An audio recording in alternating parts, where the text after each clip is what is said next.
Welcome back, everybody. Thank you for watching another video. As we can see here, I have Hot Ones Season 15 hot sauces. This is their current season. And of course, my goal tonight is to finish all 10 of these. Now, ultimately, my goal is to go out and start interviewing my friends from Hawaii that have moved out here to Las Vegas. And it would be unfair to subject them to something that I haven't finished myself. So hopefully, I can get through these. Now, I got some questions that some of them have asked me. I'm going to shuffle them up and answer them. Hopefully, I can get to the ending. Let's get started.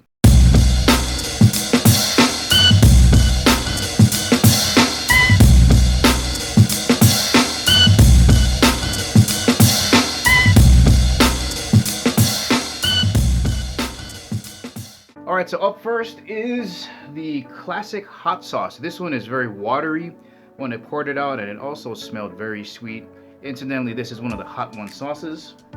So, let's start off with wing number one. This guy right here.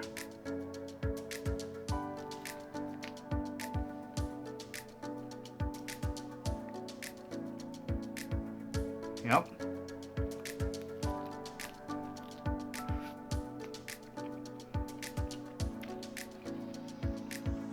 It's really nice. Alright. They're not joking around. It's like a sweet spice. Okay. Let's shuffle them up here. First question. Ooh, this one's from Ari, and she wants to know, what movie influenced your adolescence? I'd have to say movies like, I don't know if I can pinpoint one, but I just remember really wanting to be like the funny guy, like the main character who made everything look easy. Like Parker Lewis is a good example, not necessarily a movie, but just an attitude where you look kind of cool, you're very funny, people wonder how you're getting your work done. A lot of movies that are like underdogs, like Revenge of the Nerds, right? Super underdog, super nerdy, but still funny and still get all the attention. So I don't know if there's one particular movie that influenced my adolescence. There was like a whole group of movies where the underdog was kind of like a Weird Science is a good one. That's a nice one. But basically movies that had an underdog that were funny, but still managed to seem really smart at the same time. Thanks for the question, Ari.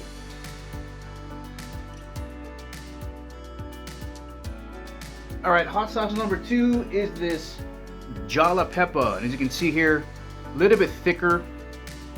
And this one smelled pretty sweet too.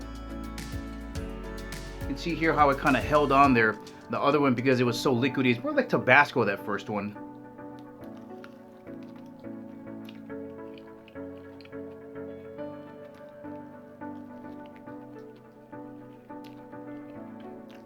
Kind of peppery, but good, huh? Yeah, these are really delicious, these first two.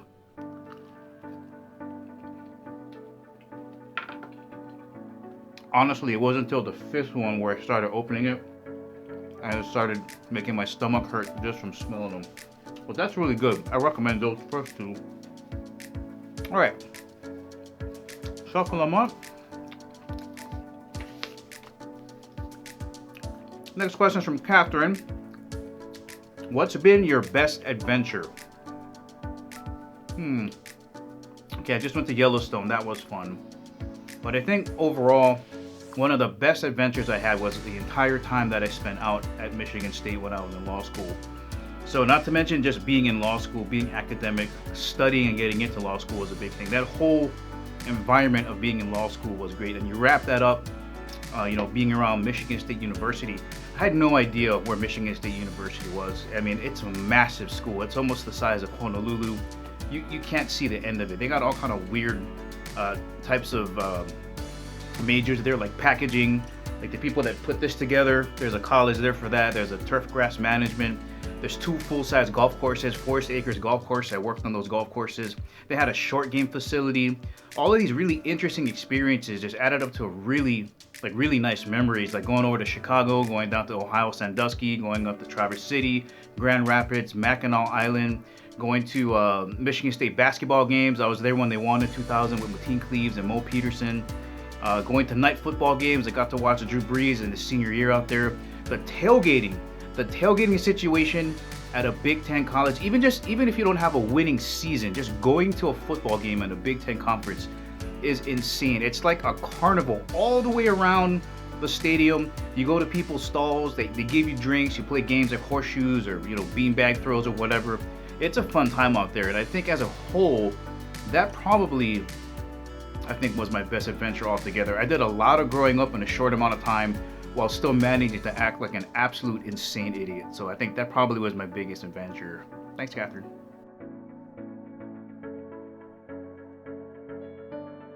All right, sauce number 3, this guy right here, really kind of tasted like soyu or shoyu when I smelt it. And you can see it's a little more liquidy. You have to shake it up. The wing really absorbed it. And this guy right here, yeah, it's on there.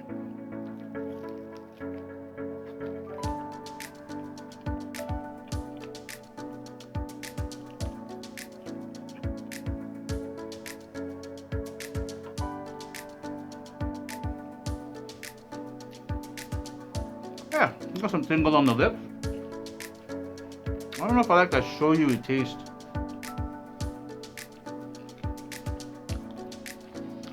I got some warmth right around the lips. Not bad.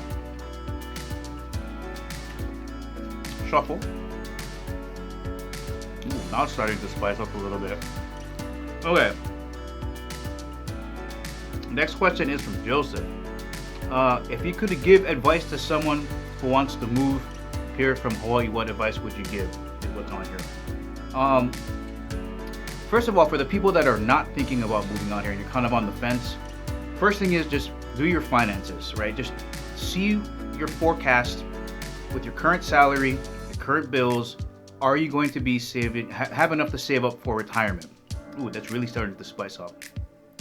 Because if you're still in your 70s and you're still paying for your mortgage, you're screwed, right? Because you're still going to have that mortgage and then your health expensive and everything else. Oh, man. So first of all, just do your forecasting, and if you think that you can't make it, then get out here. It's a really bad time to come out here now. I guess it would be just to find a place that's less expensive, because the housing market out here is crazy right now. So much people moving from California, even from Canada, and a lot of Canadians moving down there. I guess they're not happy about the whole COVID handling up there. But if you are moving on here, my number one piece of advice is don't buy a big house, right? Maybe you sold your house and you got some money. Don't replace the mortgage back home with a mortgage that's exact same amount here, right? You don't need a freaking swimming pool. Half the time it's not going to be being used. It's a waste of space. Use that for something else. You don't need 100 bedrooms. Maybe you might need a 5 or 6 car garage or whatever, because you want to get a boat and some bikes, maybe like a muscle car or whatever, some couple of whatever you want to get, like ATVs. But try to keep your expenses low, right? Get your cost of living lower. Otherwise, there's no sense in you moving on here. But we get so much more property for the same price. That's not the point. It's to save money. So my number one piece of advice is, if you sell your house for $500,000, don't come out here and buy another house for $600,000 or $500,000. Buy one for $200,000 to $300,000 and take that other money and bank it for retirement.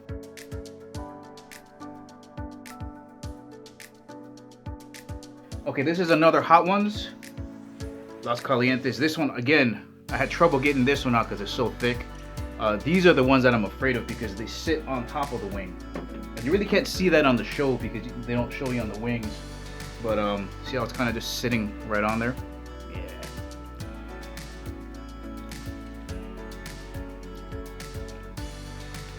This one's a little bit smoky.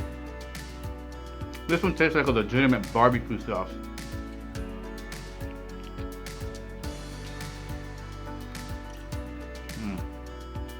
Okay.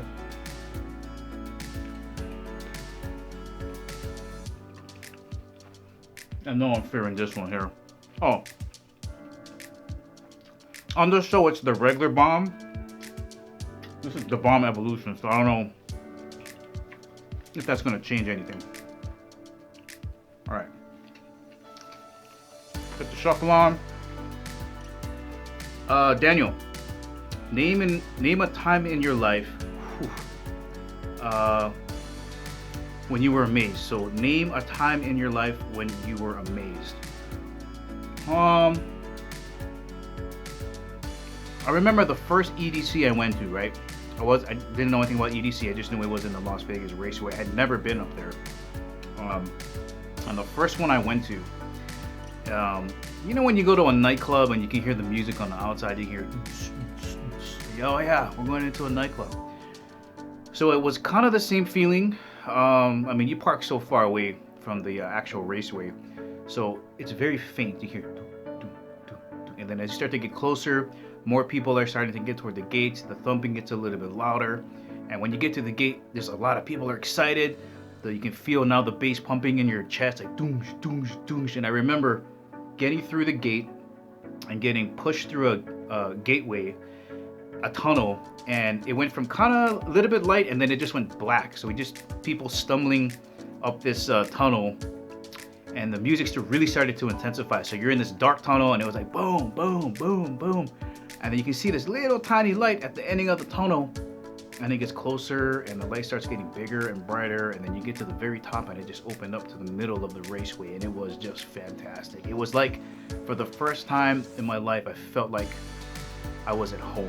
And you get down into the middle of the field, and it's just everybody having a good time. It's people with the same mentality, and all, you know, just tons of my favorite artists were playing, and that I was just amazed at the scale and the size of how much lights and how much people you could fit into the middle of that racetrack, because when you see racing on TV, it doesn't look that big, but it's actually pretty big. Oh, another thing that amazed me, you know, anytime that I got to be in a play, you know, I just think of the time and the energy that's spent with the director and the rest of the cast, and you know, just kind of hanging out and trying to get this project to work. And then you get on stage and you present it to this audience, and that energy that you get between the audience and you, that synergy that you get, is something that's really extraordinary. Maybe if you're not even in the play, but you're watching it, you're still part of that transaction, and being a part of it, no matter what side, I think is really amazing too, because you can't have one without the other. There's a lot of nights when you're on stage and the audience is flat, and it really has an effect on how you perform. But on the other hand, when they're giving you the laughs, when they're giving you emotion, it goes both ways. You know, when they're giving you something, you give it back to them, and the performance just elevates even more. So I guess those are some times that I was just amazed at how things kind of function. Thanks, Dan.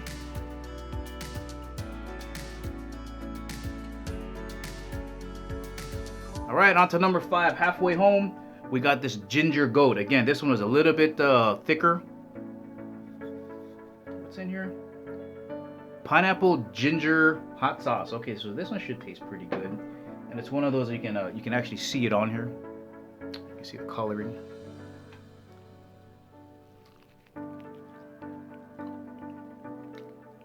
That ginger is weird. Ginger pineapple.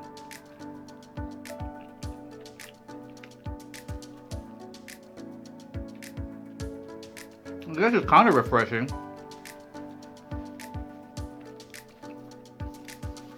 Shuffle. Oh man, the lips. It's all about the lips. Tony wants to know, why do you hate Verizon Wireless? Okay, so this question got generated because of some videos that I did right when I moved up here and I stopped. Whew. That's a little bit hotter. Oh. When I moved out here, after I stopped working for Verizon Wireless, I just didn't like some of the sales practices that were being allowed over there. And there's a lot of people that got in trouble, and there's a lot of people that got rewarded for doing those unsavory sales practices. But just to kind of clear it up, I'm a Verizon customer. I will always be a Verizon customer. They have the best network out there. Whenever I was at EDC or traveling, when I went from Sacramento to Yellowstone, I had coverage pretty much everywhere. Oh, that's spicy. Even when I was around the Old Faithful geyser and there was just like hundreds of people around, there were some people having trouble uploading videos, but I didn't have any issues. So that's what that was all about. And it wasn't just Verizon Wireless, it was the cell phone industry in general. I made a statement that you were safer on a car sales lot, and it was the truth. those guys are really trying to get a lot of money out of you. And there's legitimately, back in the day, people working at Verizon Wireless making six figures, and just not being very honest and transparent with how they were handling transactions. So it's probably not like that anymore, because they probably get paid out different. I don't know what's going on over there, but I don't hate Verizon Wireless. We're gonna need them. We're gonna need them in the near future when Elon Musk figures out how to get that Neuralink embedded in our brain. It's gonna need a wireless carrier. And if you really listen to him talk to Joe Rogan about wireless networks, you hear him talk about the importance of ultra wideband and the differences between 5G ultra wideband and his Starlink satellite. That can't solve it all. Starlink is not meant for those purposes. It's going to be all about the 5G ultra wideband. By the way, if anybody is a Verizon Wireless customer and you're coming out here to Las Vegas, if you go on the Strip and go to the Fashion Show Mall, like right on the corner where the Wynn is, and I think it's like Las Vegas Boulevard and Spring Mountain, you're gonna catch 5G ultra wideband. And if you hit it in the right area, because ultra wideband is really finicky, you'll get like 1300 megs download or 500 megs download. So if you got Verizon coming to Las Vegas, do a speed test when you're over by the Fashion Show Mall, or if you cross the street over to the Wynn. That's legit. Thanks for the question, Tony. Alright, so we are now at the turning point when I noticed when I was saucing up these wings. Number 6, 1, 2, 3, 4, 5. This guy right here, you can see the color change right here. Hotter than hell. You can see just kind of how fluorescent red that is. And yeah, that's gonna hurt a little bit. So let's get into that wing over here. And you can see it still on there. Right there. Alright. Oh, God. Oh. I remember now.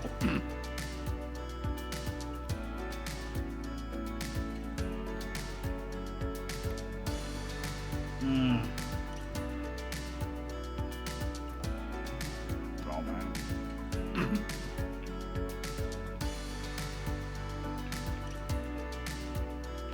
It's a different kind of spiciness.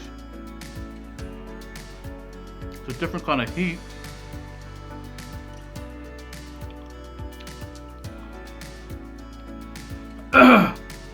Okay.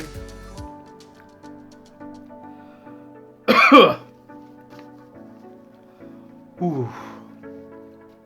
Yeah, that's all over the place right there. I'm shuffling the cards now. Oh man. Yeah, that's it. Okay, Glenn. Glenn wants to know what ethnicity I am. Hawaiian, Chinese, Filipino, Portuguese. Of those, I identify with the Hawaiian side more. I'm 25% Hawaiian. My dad was half. My grandmother was full. I know my genealogy. I have a family genealogist. Oh man, that tracked it all the way back, I think, to like the 18 or 1700s. So I identify more with the Hawaiian side. Now, that's my blood quantum. Just to also clear something up, just because you're from Hawaii doesn't mean you're Hawaiian. That's a blood quantum thing. You have to be Hawaiian by ethnicity. Now, that doesn't mean positive, oh my God, that there are people that don't have Hawaiian blood quantum that know way more about the Hawaiian, oh God, the Hawaiian ethnicity more than I do. They speak it, they live it, and they are more Hawaiian than me. But as far as blood quantum goes, they're not Hawaiian. Whew. Oh, it's so hot. It's so hot. I hope that helps. Okay. Now, Glenn's other question.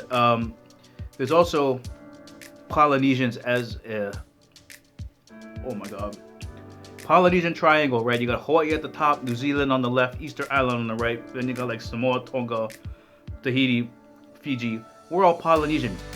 Our languages are very similar.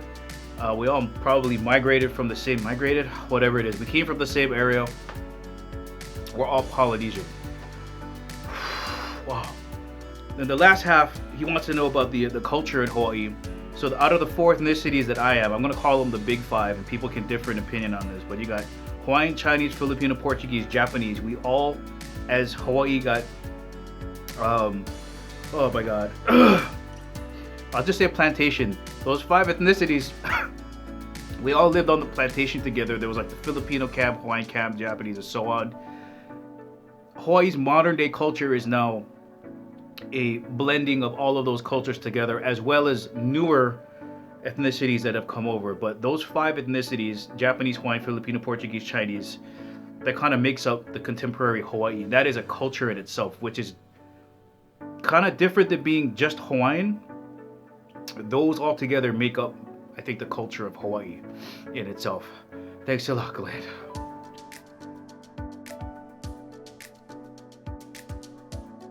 Moving on to this guy. This one also was very thick. High Desert Sauce Company. You can see just how thick that is. It's almost like chocolate. Hershey's chocolate. And you can see that it didn't go anywhere. It just sat right there on the wing.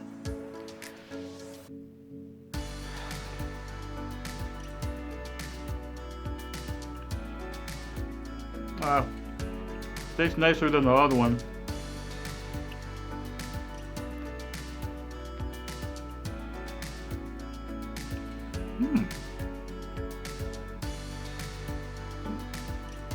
What's in that? Oh, chicken masala.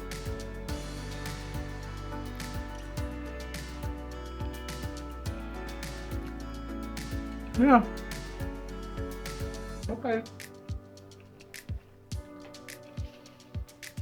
All right. That's got more taste than the other one. Oh man, here it comes. Oh my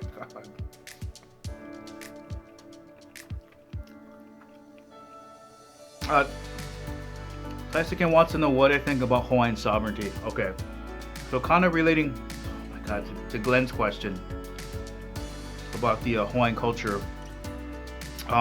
There's just like anything else, there's a lot of left and right to Hawaiian sovereignty. That's not so bad. I'm gonna take that. I don't really think I believe in Hawaiian sovereignty. And let me back up a little bit for those, because there's a lot of people out there that don't know about the story of Hawaii. So basically, late 1800s, the United States came over and basically stole Hawaii. We had a king and a queen. We had our own sovereign nation. And what they did was they imprisoned our queen, Liliuokalani, in Iolani Palace. If you go to Hawaii, you can see Iolani Palace, and it looks like a British palace. It's there, but they imprisoned her in her room and basically said, if you don't sign over Hawaii, we're going to take our gunships off the shore and just bomb the hell out of the island. And that's what started.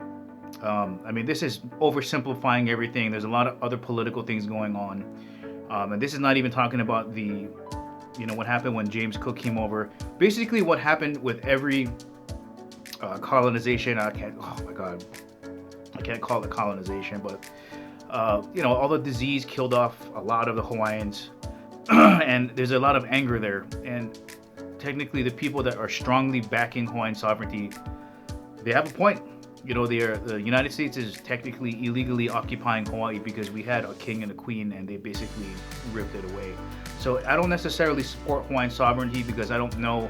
Like, let's say we did do it. Who's going to be in charge? Are they going to be any better than the situation we're in now? Like, what are we talking about? So I do, however, believe that the United States does owe Hawaiians, that have the blood quantum, something. What that is, I don't know.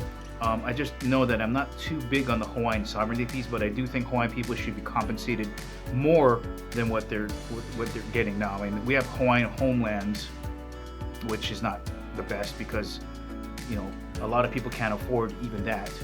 But so for the Hawaiian sovereignty question, not so much, but I do think that Hawaiians do deserve some type of compensation for how we've been treated in the past. Thanks, guys, again.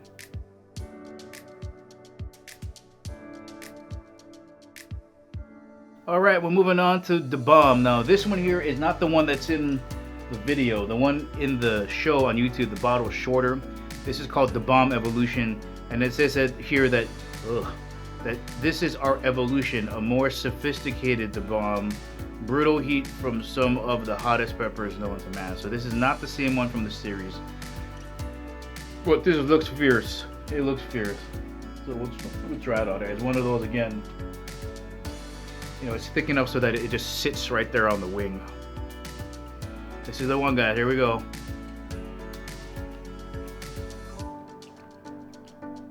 Oh my God. Oh, it's right into the nostrils. It singes the nostril hair.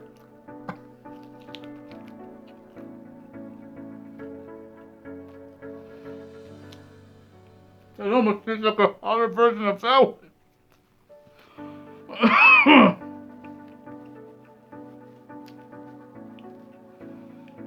It'll be alright. It's just kind of peppery.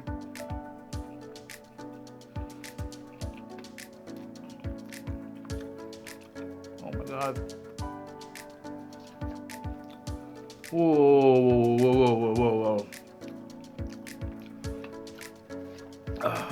Okay. Ooh, it's in my chest. Oh. Okay. Shuffle this. Oh, okay. Samantha wants to know thoughts on being Asian in today's society for Asians. So I think a lot of island people have kind of questions about this or feelings on it. I know when I was younger, I just didn't feel like I was good enough to come to the mainland and kind of. Oh my God. You know, because you're from a small island, you kind of feel like you don't belong anywhere. Oh, let's actually go to. I've never seen them. I don't know if anybody's had alcohol on that show, but this actually works pretty good. Okay, so it's kind of like that small town feeling, small town kids, small town island. I think a lot of people suffer from that. So when I was, you know, in high school, we didn't have internet and people couldn't just, look up information. So when I would come to the mainland for conferences, it's all over the place. They would, you know, some people would ask, hey, what kind of currency do you use? Because, holy shit, it's so late. They realized that we're part of the United States. But yeah, we live in, some people thought we lived in grass huts, and it wasn't their fault, right? They're from the middle of the United States. But it's that type of feeling where the world now with the internet, it's smaller. So I think for today's kid, it's a little bit better because the word is out now, right? I've got to see, you know, the people like The Rock, Bruno Mars, Kelly, who, you know, just Asians in general, they're up there now. They have exposure because the world is shrinking now because of the invention of things like the internet. So people have more access to figure out who we are. Now I know some people don't know places like Micronesia and Guam, Laos, those type of places, and you can kind of feel like you're not maybe as good as you know, other people that are from the mainland. But I guess my point of view is that from being Asian, I'm hard-headed. I don't care. You know, I've been through enough to prove to myself that I'm as good as everybody else. So I guess some bit of advice for anybody out there that is feeling that way: you belong. You know, it's a different kind of world now, and you should feel like you fit in it. Thanks, Samantha.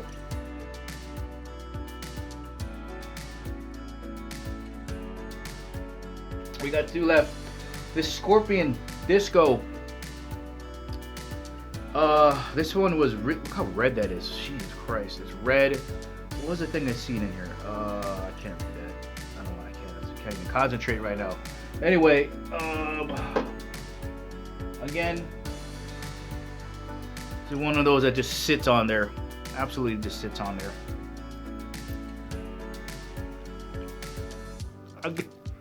Y'all taste the same. It's so oh my God. That one, they all have that same fire.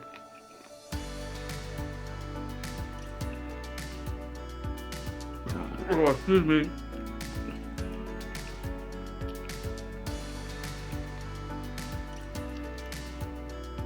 God. It's right around the lips, this one.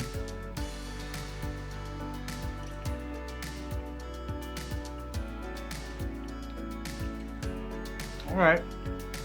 2 questions left. Kelton wants to know why I started this YouTube channel and what are my plans for it. Holy Jesus Christ.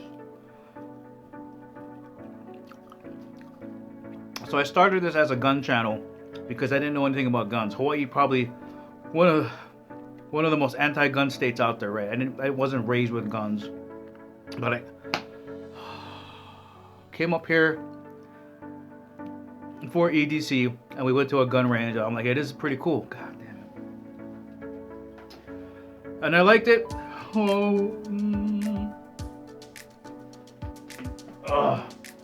And I wanted to figure out, well, how do I do this in Hawaii? And as I started to want to know more, you know, you get your opinions on the people at the gun store, you get the industry's opinion on it, and then you get everybody else's opinion on it. And for me, I didn't want to know what they were telling me. I wanted to know what the truth behind what was going to be better for whatever situation I was going to be in. So I figured I'd document it. I put it on YouTube as a way to show this is my learning process from not knowing anything about this particular subject and all the way up to where I am now. So it started off as a documentation of my journey about learning something. And as I started to get viewers and more popular, I'm like, okay, I'm gonna start to put other things here that I don't know about. And if you look at my playlist, it's all over the place. And my main goal for this channel is to always have a place, my God, it's just gripping down right on the tongue, for people to come to and have an opportunity to look at all different kind of things, not just one thing. And it's totally against YouTube advice. You really should stick to one topic and get good at that one thing. And I probably would have a lot of more subscribers because of that, but that to me is just not what I'm about. I just want to have a place for people to come to learn different things and see that, hey, if this guy can do whatever it is he's trying to tell us, then I can do it too. And that's my main hope for the goal of this channel. And eventually I want to switch over to just something like an overland channel. Hope to retire soon and just travel and show people how to do it and that it can be done, because a lot of people think that it's out of their reach, especially people from Hawaii. They get kind of just stuck on that island, but I just want to show them that, hey, if an average guy from Hawaii can get out there and be adventurous and do it, then anybody can do it. So hopefully within the next 5 or 6 years, hopefully I can get out there and show people how to do that. But that's where I want the channel to go. Thanks, Kelton.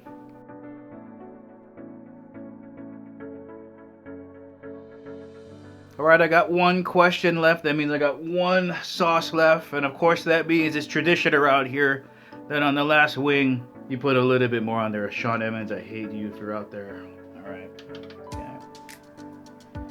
Here, let me show you what I'm doing with this thing. Okay. All right.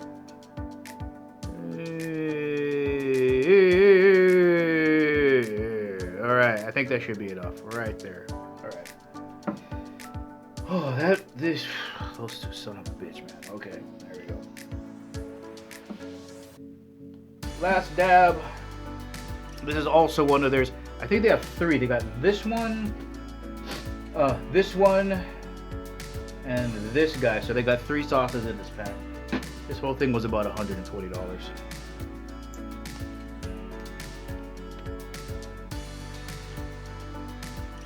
See, it's that same burn. It's the same damn burn. Oh my God. Those 4. Like when you breathe it in, it's the same peppery smell.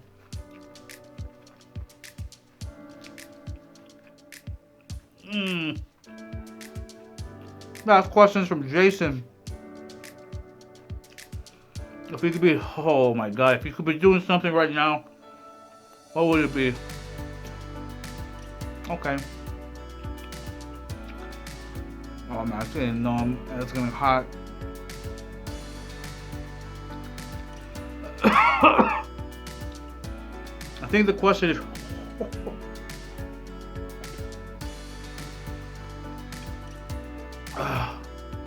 holy cow.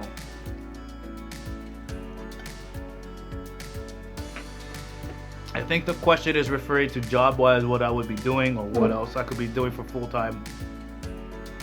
The armpits are starting to sweat.